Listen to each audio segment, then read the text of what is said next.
Good afternoon, everyone. It is a snowy Tuesday in Pittsburgh, Pennsylvania. I am looking out at, out my window here. We got some frosty stuff out there, so the seasons are definitely changing. It's getting to the witching hour here in college football. And today I have Andrew Destin with me to talk about some Penn State and potential outcomes for the Nittany Lions here. But before we get into that, just wanted to remind you, if you're checking out our channel for the first time, please like this video, help us out with the YouTube algorithm, please subscribe so that you don't miss any videos. We're going to have a lot more talk this week about some Penguins. Andrew will be back with Penguins, some more college football talk on the Thursday show, and of course, plenty of Steelers on the North Shore Drive on both Wednesday and Friday. So please subscribe and you can get all of that. And just a reminder, 6 months of digital access down in the description. I have the link for you. You can get 6 months for $6. That's the rest of football season.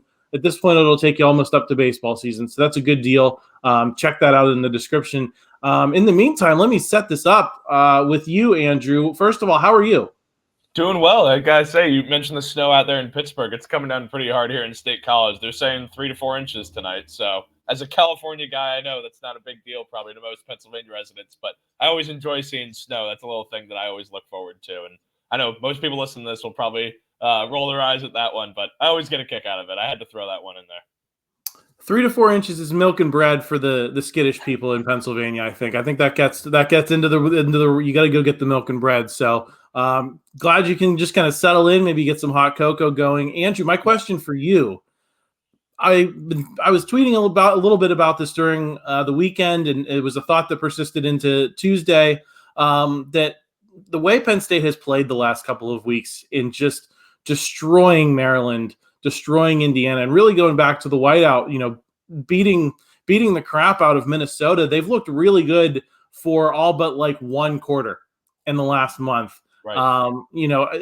I have gotten a little bit of shades of the 2016 team, honestly, with the way they've just beaten some of these teams down. They've gotten explosive plays.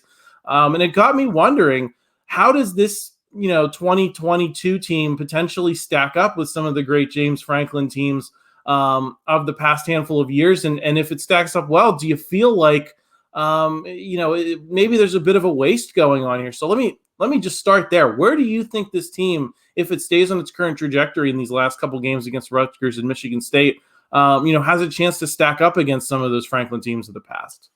Yeah, I think the team that first comes to mind for me is 2019, and everybody wants to make that comparison for, some obvious reasons, right? A loss to Ohio State in both those years and lost to an undefeated team in both those years, with Michigan being this year and Minnesota back in 2019. I think it's a pretty good starting point for this team. And I think there's another point to be made there, and I've mentioned this with a few of my colleagues, is that in terms of the Big Ten, the quality of the conference this year, I think this is definitely a down year for the Big Ten Conference as a whole. And that's not to diminish any of the accomplishments that Penn State's been having, but I think when you went into this year, James Franklin was diminishing expectations, kind of tempering things when it comes to the offensive line. A lot of people were saying this is an 8-4 team, but the reality is this is not a very good Big Ten this year. So by no means is that any way of saying that Penn State isn't a good team, but I think there's a point to be made there about the conversation of wasting a season, because I don't even think that James Franklin or the coaching staff expected it to go this well,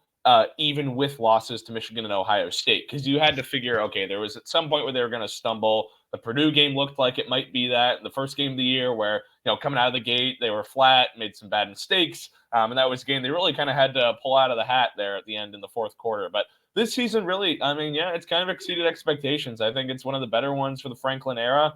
You got to put it behind 2016, of course, and I would think 2017, 2019, it's kind of on par with each of those years. I'll more liken it to 2019 than 2017, because that year I think expectations were a lot higher. That team was a top 5 team for a lot of the year and fell short of what a lot of people thought it was capable of. This is a much different way of getting to 10-2 than 2017 or 2019 were, where the expectations were a little bit higher. But I think there's a point to be made that, this is maybe a season that Penn State's kind of wasting away, because the rest of the conference, after you get past Michigan, Ohio State, Penn State, is a significant drop-off. And we're seeing that with other conferences across college football where, people talk about Pac-12 where they all keep beating up on one another, or the depth of the SEC. These other conferences you can kind of point to are having better years than what the Big Ten has kind of put forth once you get past those top 3.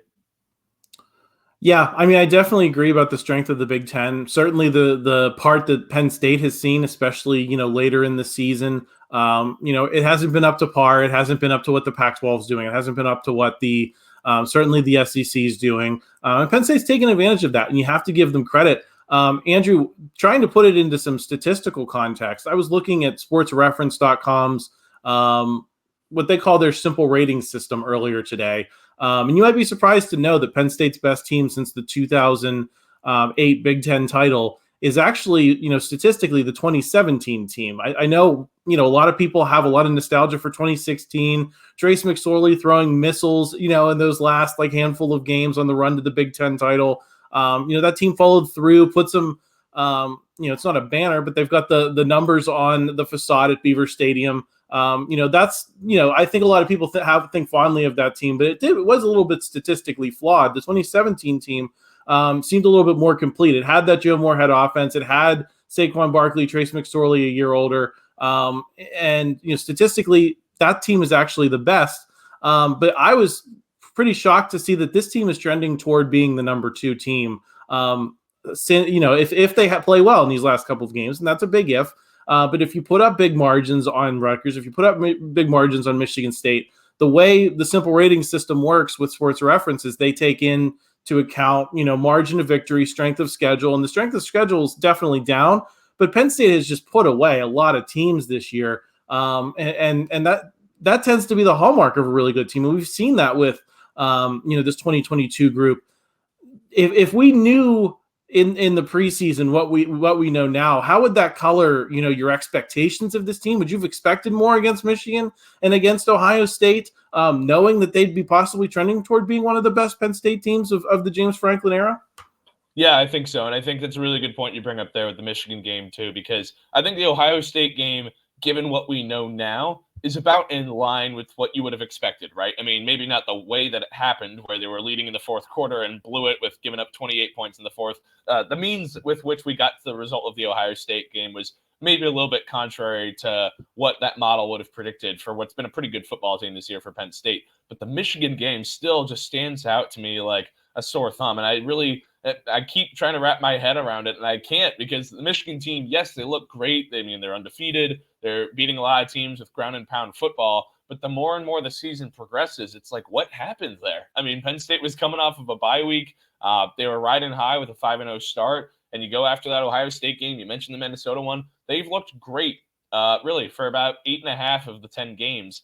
8 3/4, right? If you take out that fourth quarter of the Ohio State game. But that Michigan game is just such a mulligan that it almost feels worthy of 3 of them. That, I wonder, I really do, if that game was played A, at Beaver Stadium, B, in November, where Penn State was further along. I don't know if that changes anything, or maybe this Michigan team really is that good. But that game, just I keep going back to it. I keep thinking about that, how that was such utter domination of a Penn State team that has proven itself for the other 90% of the season to be a very good football team, one of the better 2-loss football teams, if not the best 2-loss football team. LSU would have an argument with that for sure. But I mean, this team has proven to be really good, and that Michigan one just stands out to me. And yeah, I guess if I was taking myself back to the beginning of the year, I would think, okay, they should compete in both of those games. If they can steal one of them and try to force a 3-way tie atop the Big Ten East, that's perfect. And if you steal both, that's excellent. But the Michigan one, that one really stands out to me as just a head scratcher of, really, how did that happen? Because it doesn't feel like the talent gap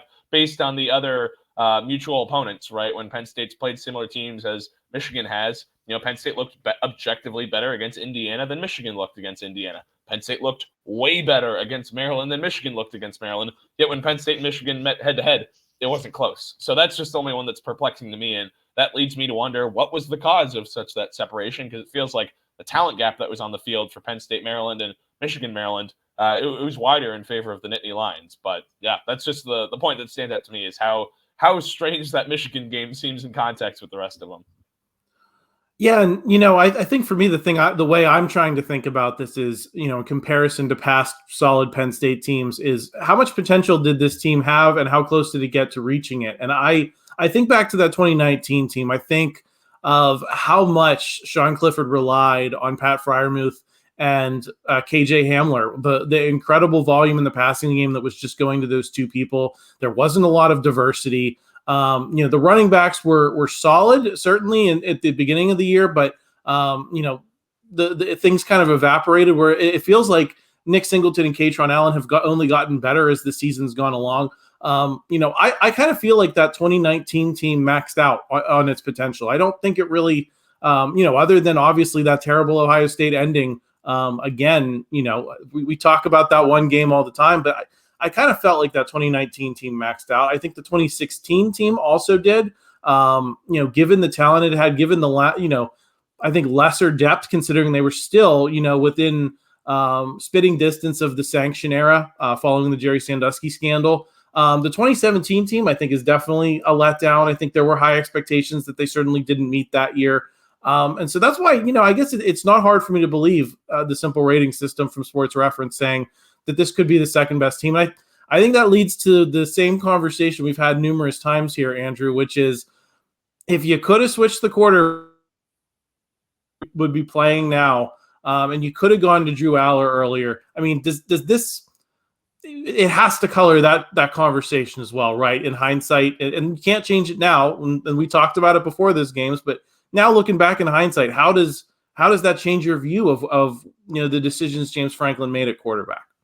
Yeah, I mean, that's the one that first stands out to me, and I'll get back to Aller here quickly. But another one that stands out is Abdul Carter at linebacker. I mean, he's the guy who got his first career start in the Maryland game, and wow, is he impressive. He's been impressive all year, but finally getting a start in place of Curtis Jacobs, who didn't play. I mean, Abdul Carter was sensational. So that's like another one that you can point to of talented freshmen who didn't get the run early enough, and does that make a difference? That leads me back to the Aller conversation, which is, yeah, I mean, you have to think about it, right? In the Michigan game, your left guard, Landon Tengwall, gets hurt before the game with what we later find out is a season-ending injury. And when you're passing the ball, you got to get it out quicker. You have to have a stronger arm. You need all these, tangible things to be going your way. You need somebody who has that talent to step up through adversity. And as much as some Penn State fans will love him and some will despise him for his performance, Sean Clifford was never going to be that guy in those circumstances in that game.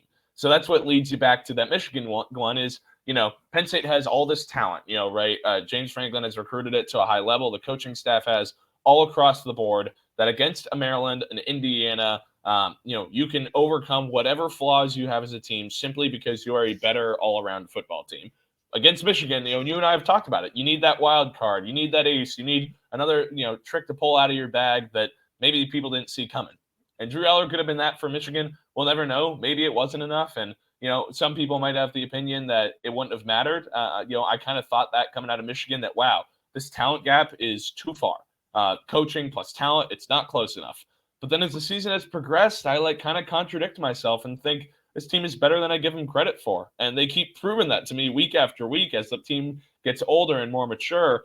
And like you said, Nicholas Singleton and Katron Allen, they continue to get better. They're excellent running backs as freshmen who are superb. And they really didn't get much of a run against Michigan because Michigan didn't respect Penn State's vertical threat. They didn't respect the Nittany Lions throwing the ball downfield. And that's what leads us back, of course, to the Drew Aller conversation, is Sean Clifford didn't get that kind of respect. Would Drew Aller? Maybe, maybe not. Maybe they would have sent a bunch of pressure at him because he's a freshman, but you just don't know. And it feels like looking back on that Michigan game that, yeah, that kind of was a squandered opportunity. I'm not saying that Penn State would have won that. Very difficult. Noon kickoff at Michigan, on the road, all those sorts of things.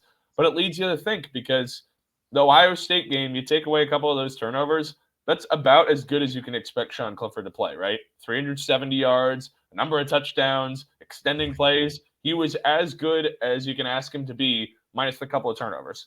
And that wasn't enough. And the turnovers were not the reason at the end that ultimately Penn State lost. It compounded it, made it difficult to overcome, but it's a little bit deeper than that, right? It's that Sean Clifford just wasn't quite good enough. That's why he's at Penn State. That's why he's not the Ohio State quarterback or recruited as heavily by an Ohio State, right? That's why different guys play at different programs. So that's what leads me to say that, yeah, I mean, you'll never know, but Drew Aller against Michigan, against Ohio State, would that have been enough to squeak out another win and make this a little bit more interesting for the Big Ten East? Maybe. We just don't know. And that's what makes you think that this team, which is very talented across the board, it gave some freshmen some run, but it didn't give them all season long. And that's always going to be a what if. And maybe in 2023, it doesn't matter because the team goes off and makes the college football playoff and all those sorts of things. But, the college football timetable, it's short. Your lifespan is a short one with guys who are going to the league after 3 years. So probably should maximize the time you got, right? Yeah, I mean, that was going to be my point. It's like, I don't want to be a total downer here and say, oh, they wasted this team and well, this is it, because I think there is a lot to be excited about with Penn State in 2023. I think it has a chance to be, if we're talking about Penn State teams of the James Franklin era, I think it has the chance to be right there with 2016, 2017. If all of these guys stay, that we'll have a decision to make. And we're going to get into that in a little bit. But, if you keep this team together, I think there's a lot to like. But what we can talk about is what's happening, what's right in front of us, and what this team's potential outcomes are right now. So I wanted to ask you about that. I think let's start with a New Year's Six bowl. Is this a waste if you don't get to a New Year's Six bowl? And I'm going to ask you about the playoff in a second, but get to a New Year's Six bowl. Do you look at this as a waste? And I'll throw this in there and say there's a chance Penn State could end up in the Cotton Bowl against a Group of Five team exactly like it did in 2019, or it could fall, quote unquote, into the Citrus Bowl where it could draw an Alabama or an Ole Miss, a team that if you beat, I think it sends a bit of a national statement. So how do you look at that New Year's Six versus Citrus Bowl kind of conversation, and whether it would be a waste to fall into a lesser game technically, versus potentially playing in a New Year's Six branded game? Yeah, I think of it, all the New Year's Six bowls, I think they're all right. They're not all equal. We know the Rose Bowl matters more, but then you compare, I would say the Orange Bowl versus the Cotton Bowl is very significant because I'm almost in the camp of you. I'll put myself there that if it's versus UCF in the Cotton Bowl compared to the Citrus Bowl against Alabama, I mean, come on, from a recruiting perspective, you know what game you want to be in. You want to be playing Alabama and showing your mettle and show you that you're right there with a potential top 5, top pick and Bryce Young at quarterback. I don't know if he's going to play. That's a whole different conversation. But, you're playing that kind of team.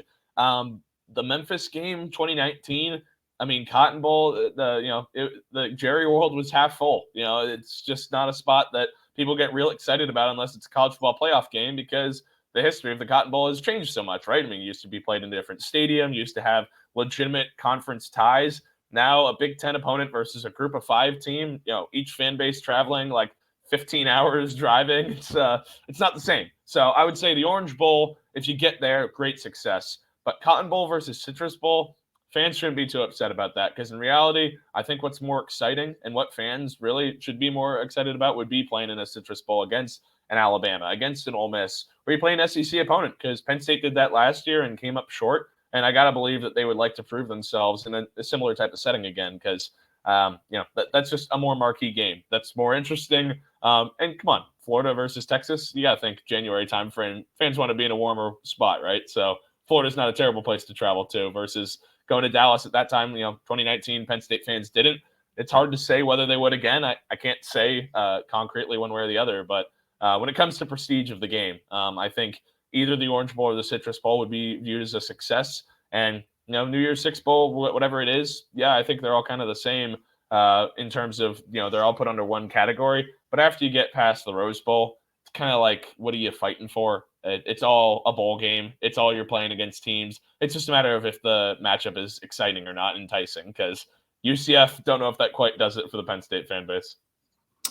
Yeah, I think for me, the answer to the question of what's a waste and what's not is it very, very much depends upon the outcome. I think if you fall to the Citrus Bowl and you win, I think that's a great outcome. I think you can look at that as a great springboard toward 2023. If you go to the Citrus Bowl and lose, then you don't have that kind of New Year's Six label to look back on. You just have another loss on your schedule. No one's going to remember who it came against. They're just going to remember that you went 10-3. So I think the Citrus Bowl has a chance to be a good thing for this team and a chance to salvage, some of those bad feelings from Michigan and Ohio State, but you have to win. I think if you end up in the Cotton Bowl, you really like Penn State's chances to win there. If they get that win, then I think you feel good going into the offseason. Rose Bowl, I don't think it matters. If you get to the Rose Bowl, certainly before, things start getting scrambled with the 12-team playoff, one of the last, I think, traditional Rose Bowls we're going to have of a, Big Ten versus Pac-12 team. I think if you get into that game, win or lose, you're in good shape. And then I think I'd put the Orange Bowl kind of in that, Citrus Bowl lane of you got to win once you get there. And that kind of leads in pretty perfectly to, what team do you want to see Penn State play and who do you think they match up best against? I think, at this point, if we're talking about the Rose Bowl, it's probably USC. So why don't we start there? How do you feel about Penn State getting another crack at USC in the Rose Bowl 6 years after that, thrilling, I think, loss at the Rose Bowl in Pasadena? Yeah, third time's the charm, right? 2009, 2017, both times losing to the Trojans. I mean, any Penn State fan would be excited about that. In terms of matchup, though, man, that would be an exciting one because Caleb Williams and that offense led by Lincoln Riley, man, that would be fun against Penn State's defense. It would be a shootout. I think it truly would be kind of similar to what you had in 2017. I don't know if Penn State could win that one. The only reason I point to that is just I think that USC offense has such an explosive group, and they've proven that time and time again. Versus Penn State's offense, it's not quite up to par of what the 2016, 2017 teams were in that aspect. USC isn't a very good run defense team, so you could say Penn State's going to have its way running the ball, but if they have to match shot for shot with Caleb Williams, that seems like a pretty tough matchup. It'd be a fun one, but I don't know if Penn State would necessarily be favored in that one. No, I think they'd certainly be an underdog in that game, but I think it'd be, this is a team you're going to have to beat coming up here soon in the Big Ten. USC is not too far off from being a Big Ten member. If Penn State doesn't have Ohio State and Michigan on their schedule, they're probably going to have USC in whatever place one of those teams, used to fill. So, I think that's the one I most want to see just because of all the obvious, pomp and circumstance and the future Big Ten tie-ins. And I think you get a ton of buzz if you beat Lincoln Riley and that team after all the hype they've gotten all year. I think that's a real program building win. Next one I wanted to ask you about is Clemson. I think they're at this point still the ACC favorite. I think it's possible you could see North Carolina, if they upset Clemson in the ACC championship game. But let's just say for the sake of argument, it is Clemson that the Nittany Lions see in Miami. And let me point out that this is a pretty unlikely scenario because I'm pretty sure it's going to be an SEC team that's ranked higher than Penn State that gets taken for that Orange Bowl. But just for the sake of argument, how do you like Penn State against Clemson? Because I think I like that matchup, and I think that'd be a tasty one for Penn State. Yeah, I like that. I'm right there with you. I think for Penn State, that's a good matchup. They match up well. I mean, that Clemson offense, we've seen it time and time again against good teams, whether that's against Notre Dame, whether that's against, playing even a Syracuse. I mean, moving the ball has been problematic for Clemson. So there's not many games where you're going to hear fans say that it's unquestionable that Sean Clifford is the better quarterback going into a bowl game. But I think that's a perfect example of one is whether it's Cade Klubnik, whether it's DJ Uiagalelei, whoever is running the offense for Clemson, the advantage points to Penn State right now. And that Clemson team, it's not quite up to speed of what we've seen in years past from Dabo Swinney. That would be an exciting one because I think the defense from Clemson would be able to cause some fits, at least on the defensive line for Penn State, though Notre Dame certainly didn't have an issue with running the football against the Tigers. So I think it would be a fun matchup. Probably would lean Penn State in that one, but that would be a fun one too. Definitely down there for the Orange Bowl. And North Carolina, honestly, would probably cause Penn State greater problems, I would think, of the two teams, just because of the quarterback that Derek May is and his ability to torch secondaries regardless of who they are. That would be a more fun one for me personally, I think, just because to watch him go up against this Penn State secondary that we've heard all year about how great it is, that kind of a matchup would be awesome to see. May and his threats down the field go at it, and their defense just say waltz into the end zone every play and have a 62-59 game. That'd be a pretty fun one too. Yeah, I actually think it'd be more fun. I just don't know if you get the national prestige that you're looking. I kind of look at that as the year Penn State played. Was that the 2019 or no? Was it the 20? I think it was the 2018 season going into New Year's Day 2019 when they played Kentucky in that Citrus Bowl. Yep. That was just like it felt like all downside for Penn State in that game, and they lost that game, and it was unfortunate. But it felt like if you win, it was what was expected, and if you lose, it's kind of a ding on your resume. So I think that game I would love to see it, but I think it would definitely fall in that category in terms of prestige. I'm going to skip over the Cotton Bowl because I think you and I both expect that Penn State would be favored there, and that would be a disaster for Penn State to go to the Cotton Bowl and lose. So let's talk about the Citrus Bowl. Alabama and Ole Miss, I think, are the two teams you realistically could see in that game. I think Ole Miss is much more likely than Alabama because Alabama's got a pretty soft schedule the rest of the way and won't have to worry about the SEC championship. So their season will end, after 12 games. So I don't think there's any risk of them dropping. How do you like Penn State against both of those teams? I think we've seen Alabama be, have trouble at times moving the ball. I think they're a better team than Clemson, but I think they have some of the same issues as a unit offensively. How would you like Penn State in that matchup? And I guess we can get into Ole Miss. Yeah, the Alabama one would be interesting because if Bryce Young's not playing, that offense truly takes a massive hit, right? That's not the same team. He has carried that Alabama team, that offense in general, for the better part of this year and a lot of last year too. So, I mean, can't believe I'm saying this. I'd probably lean Penn State over Alabama in that one just because I think they're a pretty good matchup against them. And I think this Alabama team, it's been a talking point all year from a national perspective about how the receiving threats aren't quite what they've been. Out of the backfield, Jahmyr Gibbs is good, but he's not on the same level as some of these guys they've had in prior years, like Najee Harris or any other excellent Alabama running backs that they've had over the year. I would say Penn State's a pretty good matchup against Alabama. Now, if Bryce Young plays, right, I mean, it's the same way in any game. If Bryce Young plays, Alabama has a shot to beat any team in the country. But if he's not, and it's just roster versus roster, Nittany Lions have a good shot. Alabama's is deeper, but this is kind of a transitional year for them, and we'll see if 2023 is better for Alabama, but this is definitely not one of Nick Saban's best teams, and conversely, this Penn State team keeps surprising us. I feel like it'd be probably a pretty good matchup for James Franklin's group. Yeah, then you got Ole Miss, and I think it's a top. Where are they ranked? Are they in the top 10 at this? Or no, they dropped because they lost to Alabama this week. But they're still probably going to be a top 15 team by the time you face them.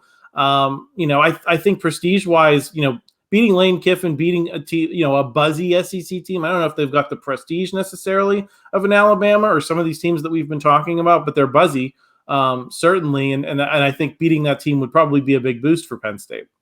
Yeah, I think so too. And that one's a different kind of matchup just because of how Lane Kiffin in prior years, right? It's all been about these high-octane offenses that are led by great quarterbacks and spreading the ball out. But this year's Ole Miss team is predicated on running the football a ton and doing it very successfully with Jackson Dart at quarterback.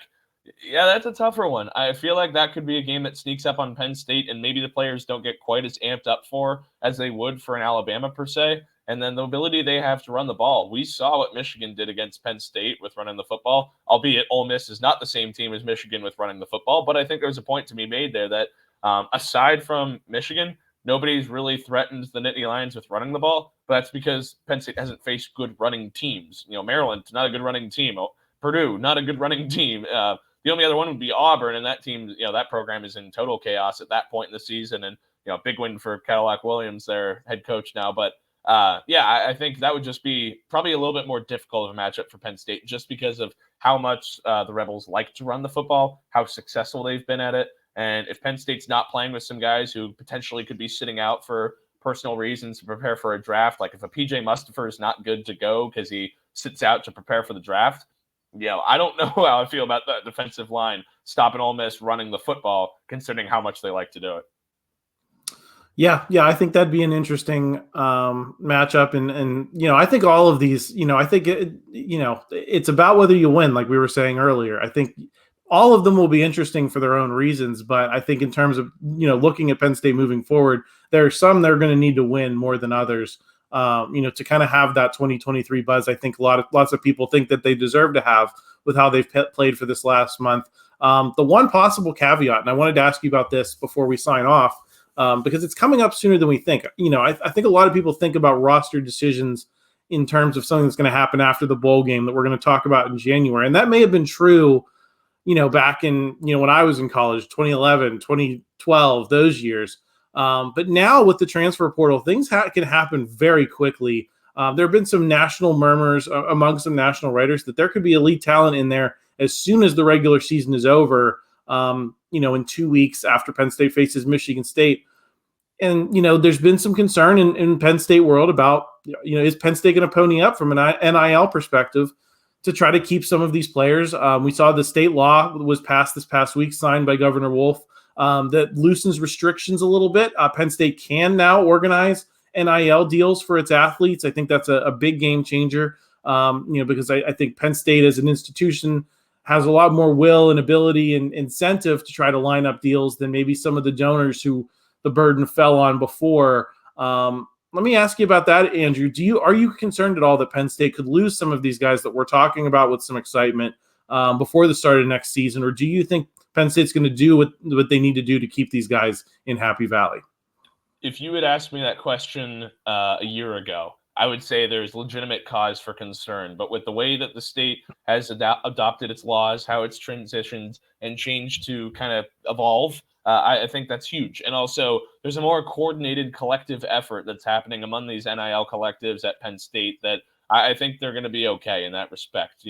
There's nothing tangible I can point to of, hey, Nicholas Singleton is now making X amount of money with Y company, but those steps are in place for that to happen. And I don't think you've got to worry from that perspective of Penn State's going to lose the top guys. The next rung down, I think that's in play. But when it comes to your Nicholas Singletons, your Katron Allens, your Abdul Carters, once you get past those guys, maybe deny Dennis Sutton, the defensive end. He's another one who stands out as a 5-star. Those guys, I got to believe they're here. And I think Penn State's going to do whatever it takes now that there can be these more coordinated efforts to keep these guys around, because Penn State's adapting to the NIL life. It's not like it was Texas A&M where it was at the forefront saying, we'll spend whatever money it takes and getting guys into the program and having excellent recruiting classes. Penn State kind of did this a little bit more organically, and now it's a more coordinated effort. Now we have these collectives that are popping up, and there's ones that are Penn State football specific. There's the ones that are generic to Penn State athletic department as a whole.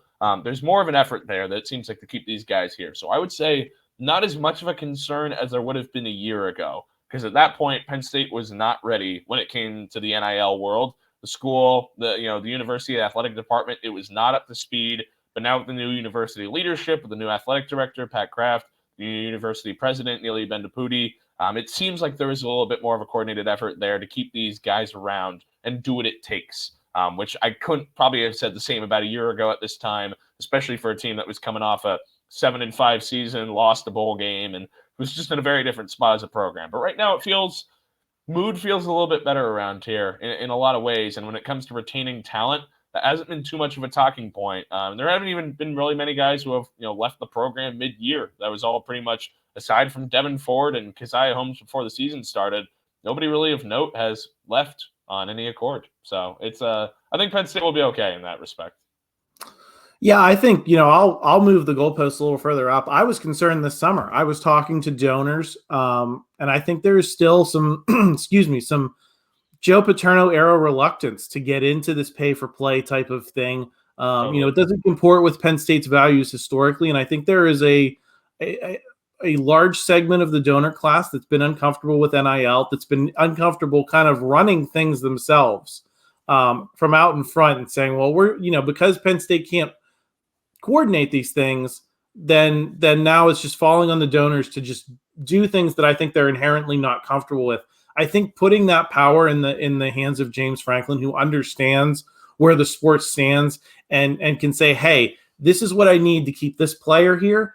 I think that cuts out a lot of obstacles to potentially, if a team approaches a Drew Aller or a Nicholas Singleton, a Katron Allen, that James Franklin knows what he has to do to keep that player. Whether Penn State's going to have the money necessarily or the will to go out and compete to get recruits that are outside the program or transfers and kind of be that team that's meddling in other programs' affairs, I don't think that there's will for that. But I do feel a lot better today than I did, even in August, about Penn State's ability to at least hold on to its own guys. Yeah. No, absolutely. It's in a different spot. And you put it great there. Is that in the summertime, and just to touch on that point, I think it really is a whole wide university community thing when it comes to this. And the new university leadership coming in, kind of a changing of the guard, I think is really important, because when you have this old agenda that's been set for decades upon decades of we do things the right way, right, the Penn State way, where we're not paying for players and they go to class and all these sorts of things. Two things can exist. You can recruit guys who are high character, high quality guys and still pay them money because you're allowed to now. And I think it's just a hard thing for people to have originally gotten to their minds. And it's not fully there. Again, this school is not Texas A&M. It's not another one of these that's, leading the charge by any of those means, but they're trending in that direction. And I think that comes down to just, the university culture kind of changing and taking another step away from that.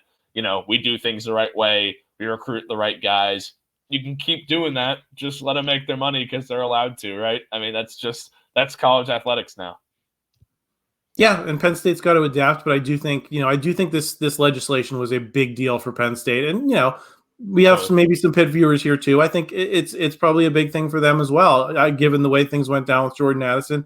I think that's the kind of situation that prompted this legislation, so that you don't lose these impact players from prominent programs like Pitt. But anyway, this was a great conversation, Andrew. I think it really colors how we look at the last 2 weeks is, what's success and what's failure for Penn State. And everyone's going to come to their own conclusions. But, I think that there are still some chances to salvage, a good finish for this team that really gives you a foothold for 2023. Any final thoughts from you?